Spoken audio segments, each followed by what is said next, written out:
It may be called the Thousand Islands, but there are actually 1,863 of them. Some are just a rock with a tree. Others are just room enough. It really is in the shape of a heart, right? See it where the arch is the top of the heart? And then there's the famous Heart Island, home to the big tourist draw here, Bolt Castle. George Bolt was one of the many captains of industry who came here more than 100 years ago and created castles and compounds and called them cottages. This is Casa Blanca. In 1892, a sugar and tobacco grower from Cuba built Casa Blanca, a 27-room mansion on Cherry Island. Thank you so much for having us. Oh, I'm delighted, as long as it was a nice day. Yeah. For the last 50 years, Casa Blanca has been the summer home for the Amsterdam family. Edith and her husband Al lived in Syracuse with their 4 young children. Every summer, they would spend a week at the same hotel in the Thousand Islands. One day, while cruising the river, they noticed a for sale sign on Casa Blanca. It had been for sale in previews for $175,000.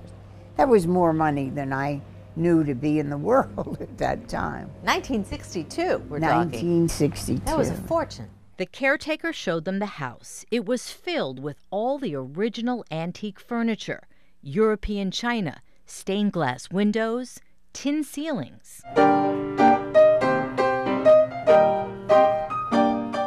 And 2 player pianos.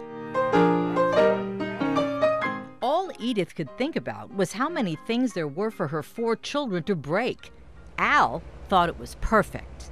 My husband said, well, of course I'm going to make an offer. I get him in the boat, and really if I'd had a gun, it would have been the end of that relationship. Al put in a low offer. When 2 weeks went by and they didn't hear anything, Edith thought it was over. And suddenly down the street is Francis Mulroy, waving his arms, yelling, congratulations. You got it? We got it. For $25,000? For $25,000. Furnished, plus the boathouse and 4 magnificent wooden boats. What era is this from? I think 1900. Wow. And this just came with the house. Everything was here. It took Edith about a week to fall in love with Casa Blanca. It took years before the family would discover all the Gilded Age treasures inside.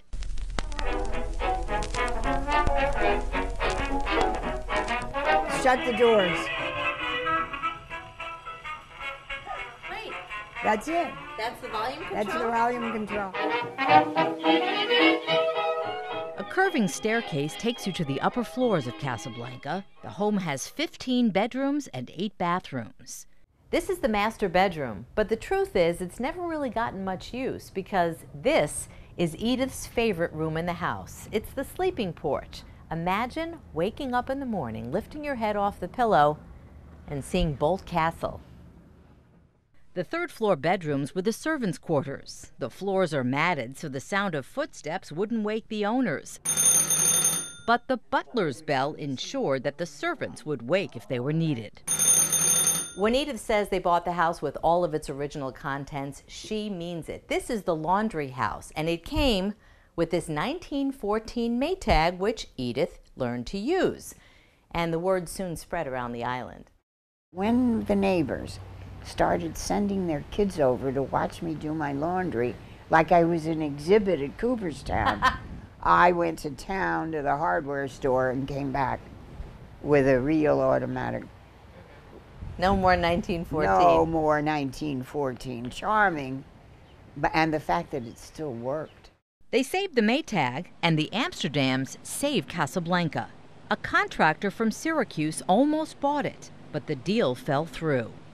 That summer, I saw him at a party, and I said, gee, Joe, we are really enjoying Casa Blanca, and I'm so sorry that it was your deal that fell through.